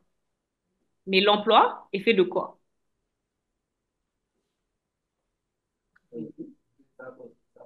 Négativement la productivité. OK. OK, mais on parlait de l'emploi. Donc, la productivité, c'est après. Parlons de vraiment l'emploi. Est-ce que les gens... Qu'est-ce qui peut se passer? L'emploi est fait de plusieurs choses. Il y a les entreprises qui emploient, mais il y a aussi autre chose. Qu'est-ce qui peut faire ça? La diminution du personnel. Comment ça? Dans quel... Lorsque la personne part en congé de maternité, donc il y a une diminution des effectifs des personnels. Oui, vous avez raison. Mais en fait, et c'est pour ça que dans le papier précédent, il disait qu'à court terme, il y avait une augmentation de ce que les autres faisaient. Mais moi, je pense à quelque chose de même plus terre à terre. Quand vous pensez à l'emploi, quelles sont les deux facettes qui font l'emploi? L'employeur. Et l'employé, OK. Les deux font des choix. Donc, quand vous regardez l'emploi, il y a le choix des embauches des entreprises, mais il y a aussi le fait que les femmes peuvent ne pas décider de ne pas participer au marché du travail. On est d'accord? Et c'est deux choses-là qui font l'emploi. Vous pouvez avoir des femmes très qualifiées qui décident de ne pas participer au marché du travail, même si les entreprises veulent les prendre dans leurs entreprises. Et c'est peut-être parce qu'elles ont des enfants. Et c'est exactement ce dont on parlait au départ. Donc, si vous avez des enfants et que vous trouvez que les 14 semaines que l'État sénégalais vous offre ne sont pas assez, vous n'allez pas participer au marché du travail, vous allez préférer rester avec votre enfant. Mais si on vous offre plus de congés maternité, vous pouvez peut-être rester et dire, je veux rester maintenant que j'ai plus d'accès, maintenant que je peux rester avec mon enfant plus longtemps. Donc oui, certes, il y a un effet des entreprises, mais il y a aussi un effet de la participation au marché du travail. Et en fait, si vous ne prenez pas en compte les deux choses, vous pouvez être biaisé. Comme hier, ça a été dit, parce que j'ai demandé quelle était la base, et la base, c'était, on sait, par rapport à une politique de travail de nuit. Mais ça, c'est pas la même chose, on est d'accord? On a trouvé au Brésil qu'il y a eu une augmentation du nombre il n'y a pas eu un effet sur les entreprises qui était énorme, et c'est parce qu'il y a beaucoup de choses. Il y a les femmes qui décident de sortir du marché du travail une fois qu'elles ont des enfants. Je crois qu'autour de nous, on connaît beaucoup de gens qui étaient très bons au travail et qui ont arrêté de travailler parce qu'ils ont eu des enfants. Mais peut-être que si on offrait un congé maternité plus long, ces personnes-là auraient accepté de travailler plus. Et les entreprises auraient vu que ces personnes étaient très productives et ne les auraient pas nécessairement virées. On est d'accord? Donc, est-ce que vous avez des questions sur ça? Donc là, si vous avez cette structure-là, maintenant, votre analyse, elle va être très différente par rapport à une structure où vous prenez l'emploi comme étant seulement une, une décision qui est prise par l'employeur. OK? Et si vous voyez avec l'Inde, par exemple, c'est un exemple qui est très discuté en économie, il n'y a que 20% des femmes qui sont sur le marché du travail. Eux, leur problème principal, c'est pas est-ce que les employeurs veulent employer, c'est est-ce que les femmes veulent participer au marché du travail. Donc, quand vous êtes dans un marché comme ça, la politique sera très différente ou que dans un pays où il y a tout le monde qui est déjà dans le marché du travail. Et puis, la chose la plus importante, c'est le choix des entreprises. Donc, il faut être très, très vigilant sur ça. Il ne faut pas enlever le parapluie quand nos pieds sont mouillés. On est d'accord?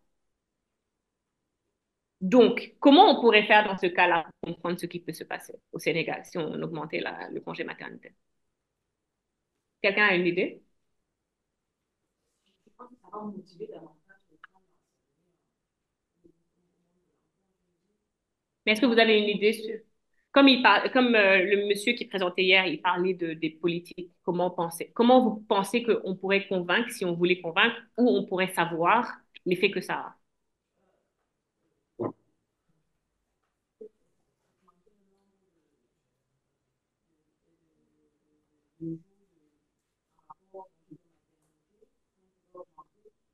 Déjà, quand on essaie de voir la politique sanitaire, il faudrait allaiter l'enfant exclusivement dès maternelle pendant 6 mois. Oui. Et vous donnez 14 jours. Les autres semaines dans cette époque, et vous n'admettez pas que la maman se retrouve dans son lieu de travail avec son enfant.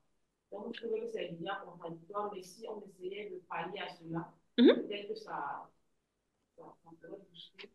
Donc là, vous êtes en train de dire faire une politique qui prend en compte le bien-être de l'enfant.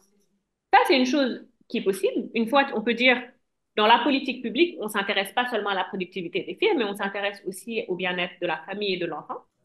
Ça, c'est une chose. Mais on peut aussi complètement dire, on regarde même pas ça, mais on veut savoir l'effet que ça a. Et si on veut avoir l'effet que ça a, on peut faire des phases pilotes, par exemple. On peut dire, on va prendre deux industries, on va essayer dans ces industries-là que l'État contrôle et on peut voir ce qui se passe, par exemple. On peut dire plein de choses. On peut regarder des pays voisins qui ont fait ça, on peut regarder des pays similaires qui ont à peu près la même composition et puis voir ce qui se fait. Mais c'est très dangereux de faire, d'avoir des opinions qui ne sont pas basées sur des choses qu'on peut regarder. Parce que des fois, on peut avoir l'effet contraire de ce qu'on veut au départ. Parce qu'on est d'accord qu'on a tous les mêmes objectifs, mais la façon de penser qu'on a est très différente. Et tant qu'on n'a pas un esprit scientifique sur comment on pense ces choses-là, on peut faire des erreurs assez profondes et il faut être très clair sur ce qu'on veut et comment on veut faire ça. Okay. Est-ce que vous avez des questions? Parce que là, j'ai fini la partie vraiment sur les méthodes et ce que j'allais faire, c'est vous donner des exemples de papier. J'ai pas beaucoup d'autres slides qui sont là. Je veux vraiment qu'on ait une discussion sur le type de problème que vous avez avec vos données, comment vous croyez qu'on peut prendre en compte cela. Ouais, justement, j'avais un autre exemple. Oui. Je ne sais pas si ça va rentrer dans... Mais c'est un exemple qui me plaît. surtout sur la question des femmes de la maternité. Mhm. Dans le cas où les femmes s'auto-emploient, Oui. comment est-ce qu'on peut constituer cela? Comment ça? Euh, euh, Par exemple, au Cameroun, on dit qu'il y a environ euh, près de 90% des femmes qui sont dans les foyers, qui s'auto-emploient. Oui. Et elles sont aussi chefs de famille, après chefs de ménage. Et comment est-ce qu'on peut mettre ça dans un modèle pour bien calculer de façon historique? Oui. De façon historique, je ne sais pas comment on peut calculer le modèle, parce que, en fait, le modèle a été calculé durant la période de mandat avec les Anglais, qui ont essayé de voir, de calculer la résistance des femmes qui avaient à la fois des enfants et qui amenaient les bébés au champ toute la journée et qui rentraient. Et vous voulez voir les effets sur quoi? Je voulais voir, par exemple, les effets. Est-ce que cela a eu un impact sur le fait que les femmes s'auto-emploient? OK. Continuent de s'auto-employer. Est-ce que c'est ça qui explique le fait que les femmes continuent de s'auto-employer? Quelle est la proportion des hommes qui s'auto-emploient? Elle est faible par rapport à celle des femmes. Est-ce que vous avez un... Je n'ai pas vraiment un chiffre, mais c'est faible par rapport à... Parce qu'en fait, il y a une chose qui est assez intéressante dans les statistiques en général dans le monde. Et ça, je vais faire, comme on dit, across countries. Donc, c'est un pays, une donnée, un point. Ce qui se passe, c'est qu'en général, les pays les plus pauvres ont énormément de participation des femmes au marché du travail. Et les pays très riches aussi. Le problème, c'est qu'on est au milieu. Donc, vous avez des pays qui sont riches, un peu plus riches que nous, qui ont moins de participation des femmes. Et puis, vous avez des pays qui sont moyens, qui ont très peu de participation des femmes, et puis ça remonte. En fait, la question, c'est qu'il y a un moment de la croissance où on n'a pas besoin nécessairement de travailler, parce qu'en fait, quand on est très pauvre, on a besoin de travailler. Et en fait, quand on devient assez riche, on n'a pas nécessairement besoin de travailler, et c'est là où les normes sociales ont un effet très fort. Le fait que les gens considèrent que les femmes ne doivent pas travailler, ou que il y a plein de raisons, et qu'il n'y ait pas nécessairement comment on dit, de moyens de s'occuper des enfants qui ne soient pas nécessairement la famille. Et donc, vous trouvez qu'il va y avoir beaucoup moins de, il va y avoir beaucoup moins de femmes qui travaillent. Et ensuite, quand vous devenez très riche, vous avez des infrastructures qui permettent aux gens de travailler même s'ils ont des enfants. Et puis, des normes sociales qui ne sont pas aussi élevées. Et vous vous retrouvez avec un niveau de travail qui est très élevé. Donc, ce que vous êtes en train de dire, c'est que au Cameroun, le niveau de travail des femmes est très élevé. Surtout à partir des années 90, y compris des années de crise. Les années d'ajustement structurel, c'est ça?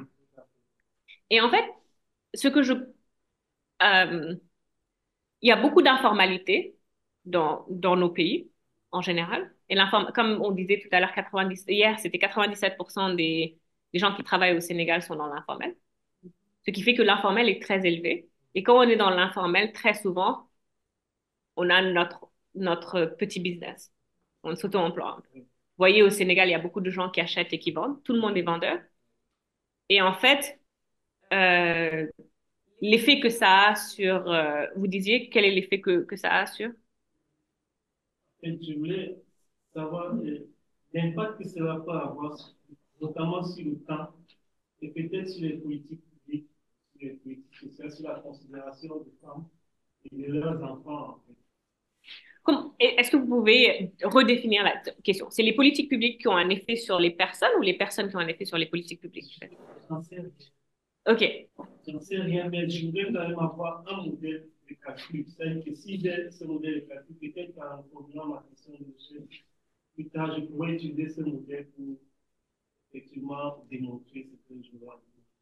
Mais en fait, je crois que en général, en tout cas, moi, ce que je trouve qui m'aide le plus, c'est de commencer par une question qui est peut-être pas très définie. Comme ça, tu peux avoir un modèle qui correspond un peu à ça et après redéfinir la question de manière plus claire. Parce que le fait d'avoir l'effet sur les politiques publiques, et ça, c'est de l'économie politique, et il y a beaucoup de gens qui font ça, qui regardent l'effet des gens et de leurs décisions et de leurs agissements sur les politiques publiques. Et en général, c'est parce que il y a des questions de vote, comment les politiciens veulent capturer les votes des gens. Mais il y a aussi le fait que les politiques publiques ont un effet sur les gens. Et selon que vous êtes intéressé par l'un ou par l'autre, vous allez avoir des modèles d'estimation qui vont être complètement différents.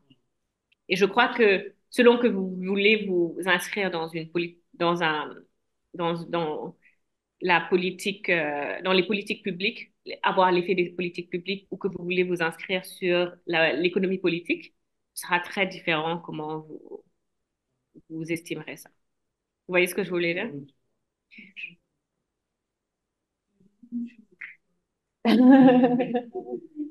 Oui. Ma question, c'est concernant l'effet des différences. Est-ce que moi, par exemple, je travaille sur le domaine de la planification familiale, et l'intervention du VNG concernant les activités de planification pour encourager l'utilisation de ces méthodes, est-ce que cela a un impact sur les femmes? Ça favorise l'utilisation. Et vous pensez à quoi comme groupe de contrôle? Le groupe qui ne bouge pas. Et le groupe qui ne bouge pas, par exemple, les femmes qui n'ont pas accès à ces messages. Oui. Il y a beaucoup de papiers qui ont été écrits. Il y en a qui ont été écrits au Burkina Faso sur ça. Parce qu'il y a eu des émissions sur la planification familiale qui sont passées à la radio. Et certains endroits avaient accès à la radio et pas d'autres. Donc, du coup, il y a eu ces estimations qui ont été faites. Il y a eu... Donc, du coup, je crois que vous pouvez utiliser des différences. Mais il faut vraiment définir bien le groupe de contrôle et le groupe qui est traité. Les endroits qui n'ont pas accès à... Oui, par exemple. Il faut vérifier que ces endroits ont des statistiques qui changent de la même façon. Quand l'un augmente, l'autre augmente. Quand l'autre diminue, l'autre. Par exemple, moi, sur mon terrain, il y a des endroits qui ont accès à ces informations et il y a des villages qui n'ont pas. Oui, donc ça, vous pouvez utiliser les doubles différences pour faire ça. Je crois que c'est la meilleure des solutions. Vous avez d'autres questions? Oui. En fait, moi, j'ai envie de la poursuivre, c'est une analyse dans le cadre de ma recherche, Oui. je travaille sur le vestimentaire. Et Sur le vestimentaire. OK. Et donc, j'avais pris la question de la crise économique comme cause déjà sur, en fait, pour moi, c'est que la crise économique, en fait, le plan de changement structurel et après la dévaluation des France, c'est pas 1994, a eu un impact sur la structure en charge du textile au Cameroun, notamment la CICAM, le premier industriel du Cameroun. Oui. Et donc, moi, c'était que tout le plan, en tout cas, la crise économique a impacté la filière textile et conséquence, c'était la profusion du marché de la friperie. Et donc, je suis en train de me poser des questions maintenant. Est-ce que je vais continuer sur cette logique ou alors je vais revenir, par exemple, à chercher à imposer un schéma structurel pour mieux comprendre? En fait, vous avez déjà un schéma structurel dans votre tête. Vous êtes en train de dire ça a eu un effet sur ça, qui a eu un effet sur ça, qui a eu un effet sur ça. Vous avez déjà quelque chose d'assez structuré dans votre tête. On est d'accord? Ce que vous m'avez expliqué est très structuré. Après, c'est vraiment essayer de comprendre quels sont dans quelle mesure vous croyez que le fait que la dévaluation a eu un effet sur les autres choses et comment ça a eu un effet global. Le problème avec la dévaluation, c'est que la dévaluation a eu un effet sur tout. Tous les pays qui ont eu leur dévaluation ont eu tout qui a été impacté. Donc, il y a des variables qui sont omises qui peuvent avoir un effet sur tout ça. Donc après, il faut juste être rigoureux sur les choses que tu crois être importantes dans ce que tu veux faire. Et puis, euh, ce que certains ont fait, c'est qu'ils regardent le prix des matières premières importées dans la production locale et puis regarder si ces changements à l'international ont eu des effets à l'interne. Et puis, on peut interagir ça avec le fait qu'il y ait eu la dévaluation. Parce que tout ce qui a été importé devient beaucoup plus cher à ce moment-là, mais certaines choses deviennent plus chères que d'autres. On est d'accord? Mais on peut en discuter après, si vous voulez. Est-ce qu'il y a d'autres questions? OK. Donc, on peut continuer. Je vais voir si... ce que je veux faire, c'est vous donner des exemples, quelques exemples de comment ces méthodes sont utilisées en pratique. Et puis, on peut voir comment est-ce que ça peut vous intéresser. Ça, ça se rapporte à certains des travaux de professeur Fall. Et ça, c'est Belinda Archibong qui est à Columbia, qui a travaillé sur ça. Et en fait, comment on masquer? Ok. C'est l'utilisation du travail forcé par le biais de l'emprisonnement durant la période coloniale au Nigeria. Et en fait, on se rend compte que le travail que Belinda a fait montre que ce que les Anglais faisaient, c'est qu'à chaque fois qu'ils avaient un choc économique et qu'ils avaient besoin de plus de travail, ils emprisonnaient beaucoup de gens au Nigeria pour répondre aux besoins économiques. Et elle montre aussi que dans le long terme, ça a eu un effet sur les gens, sur la confiance que les gens ont envers la police aujourd'hui. Donc en fait, vous voyez, là, vous allez voir le prix à l'international des, des commodités en haut. Euh, non, ça c'est l'incarcération en haut. Et puis là, vous avez le prix des commodités. Et vous voyez que quand les commodités diminuent, le prix des commodités diminue, l'incarcération à court terme diminue aussi. Et c'est partout la même chose. Vous voyez, et en fait, elle utilise le fait que certains endroits du Nigeria étaient spécialisés dans différentes choses. Et donc, elle voit que les endroits qui sont spécialisés dans le cacao vont voir leurs emprisonnements augmenter, spécifiquement quand les prix du cacao augmentent. Mais que les endroits qui ont une spécialisation dans la production d'huile de palme ne vont pas avoir nécessairement leurs prix d'emprisonnement qui vont augmenter. OK?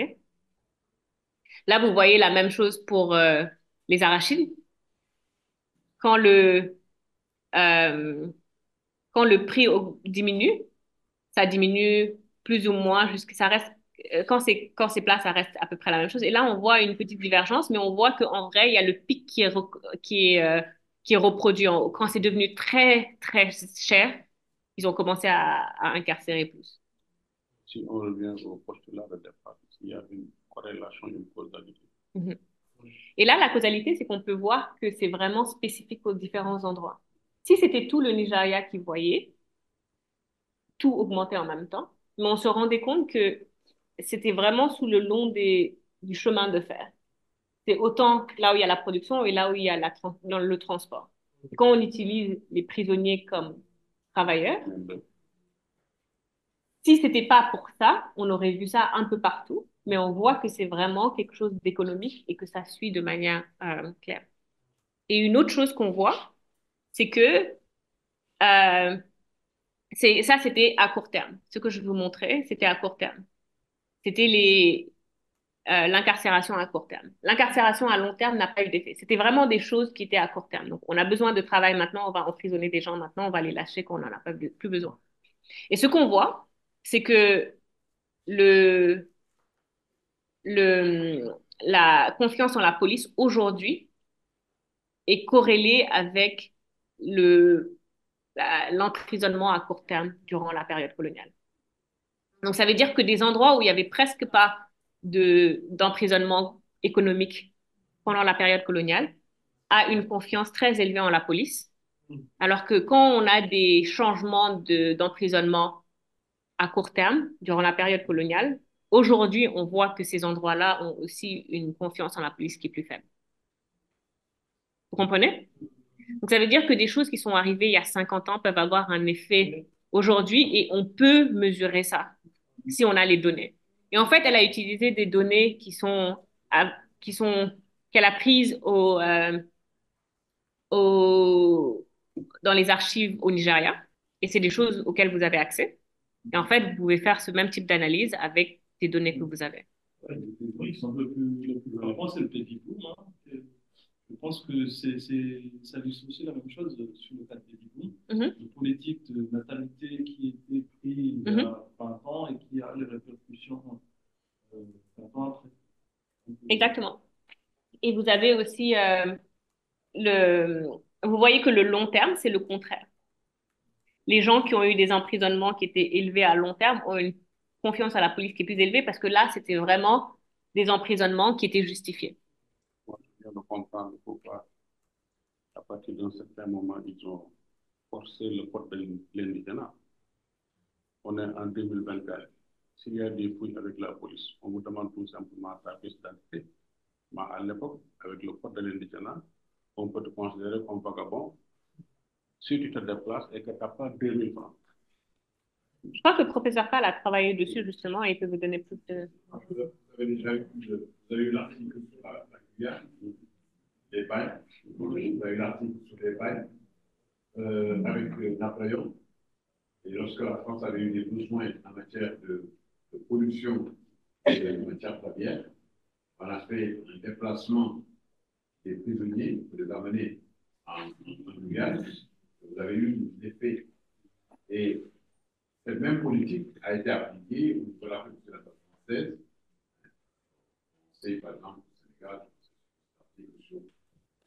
lorsque au milieu de la Seconde Guerre mondiale, la pollution de sel est présentée un déficit important parce que les travailleurs au niveau des salins de Kaolack, au centre du Sénégal, les gens étaient réticents à s'employer dans le travail du sel, du fait de la concurrence qu'il y avait avec la Chine et du mouvement des travailleurs migrants qu'on appelle les.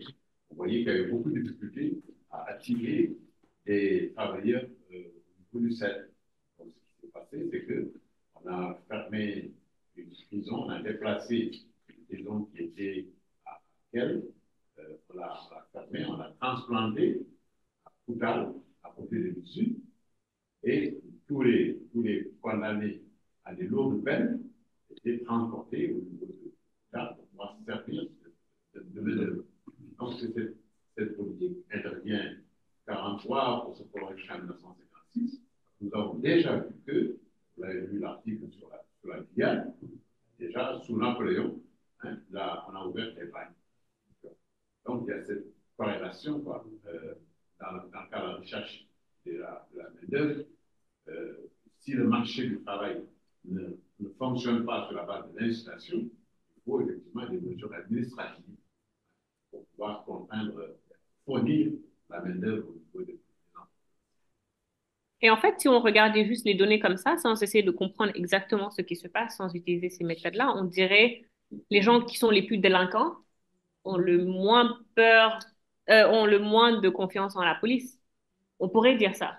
Mais si on se base pas vraiment sur le schéma qu'on a, les choses où on essaie de voir la causalité, où on essaie de penser à qu'est-ce qui peut se passer, on va avoir des estimations qui sont complètement différentes. Vous voyez? Ensuite, il y a un autre papier par un Sénégalais, Bokarba, qui a été publié dans le magazine Science en 2021, qui regarde aux États-Unis l'effet de la couleur de peau des policiers sur la probabilité qu'ils ont d'arrêter et d'utiliser de la force avec des gens qu'ils arrêtent. Et en fait, ce sur quoi on se rend compte, et encore une fois, ici, c'est quelque chose où il utilise le fait qu'il y a une partie aléatoire sur où est-ce que tu vas en tant que policier. Il y a des moments de la journée où tu es assigné à des endroits où les quartiers sont majoritairement noirs ou des quartiers qui sont majoritairement blancs. Et là, ce qu'il trouve, c'est que quand vous avez des endroits qui sont majoritairement noirs, les officiers de police noirs ont tendance à arrêter beaucoup moins de personnes que les blancs. Et vous voyez ça de manière... Et tout ça, c'est par rapport aux blancs. Donc, vous voyez les hispaniques, aussi, ils arrêtent moins que les officiers blancs. Et là, c'est les arrêts, les stops. Donc, en fait, on t'arrête dans la rue. Là, c'est les arrestations. Donc, on vous amène au poste. Et puis là, c'est l'utilisation de la force. Donc, tout ce qu'on voit dans les informations. Donc, soit on te pousse par terre, on utilise de la force et c'est écrit. En fait, on se rend compte que à tous les niveaux, avoir ce type d'interaction change selon la couleur de peau de l'officier qui le fait. En fait, c'est intéressant ici parce que c'est quelque chose qu'on ne pouvait pas faire tant qu'on n'avait pas l'assignation à différentes heures de la journée des policiers. Parce que sinon, on faisait que des corrélations. On disait, il semblerait qu'il y ait plus de tel à tel. Mais là, si on regarde vraiment la partie aléatoire de l'assignation des policiers, on peut avoir ce type d'analyse qui est très intéressante et que vous pouvez faire de manière historique. Parce que vous avez ce type de données aussi. Donc, vous pouvez vraiment avoir ce type d'effet et puis regarder à long terme qu'est-ce que ça a comme effet aujourd'hui quand on regarde la brutalité policière qu'on voit au Sénégal de manière omniprésente, au Cameroun, ou dans beaucoup de pays, on a ce même type de problème et on pourrait faire ce type d'estimation. Et en fait, c'est tout ça de ça que je voulais parler, mais il y a d'autres papiers qui utilisent ce type de méthode, qui vont utiliser des variables instrumentales et qui vont regarder l'effet que la colonisation a sur l'égalité homme-femme à travers le temps, et on se rend compte que la colonisation, en fait, a eu un effet négatif sur l'égalité homme-femme, parce que beaucoup des sociétés qu'on a en Afrique étaient très égalitaires, et ils sont venus, ils ont ramené leurs inégalités qu'ils ont ramenées d'Europe, et puis maintenant, ils ont une impression que ça change, mais en fait, c'est beaucoup de choses comme ça que vous pouvez faire avec les archives, et c'est très intéressant de pouvoir faire ce type d'analyse. Est-ce que vous avez des questions? Parce que moi, j'ai fini là. On a 10 minutes de questions, mais je voulais avoir beaucoup de temps pour pouvoir discuter en même temps. Oui.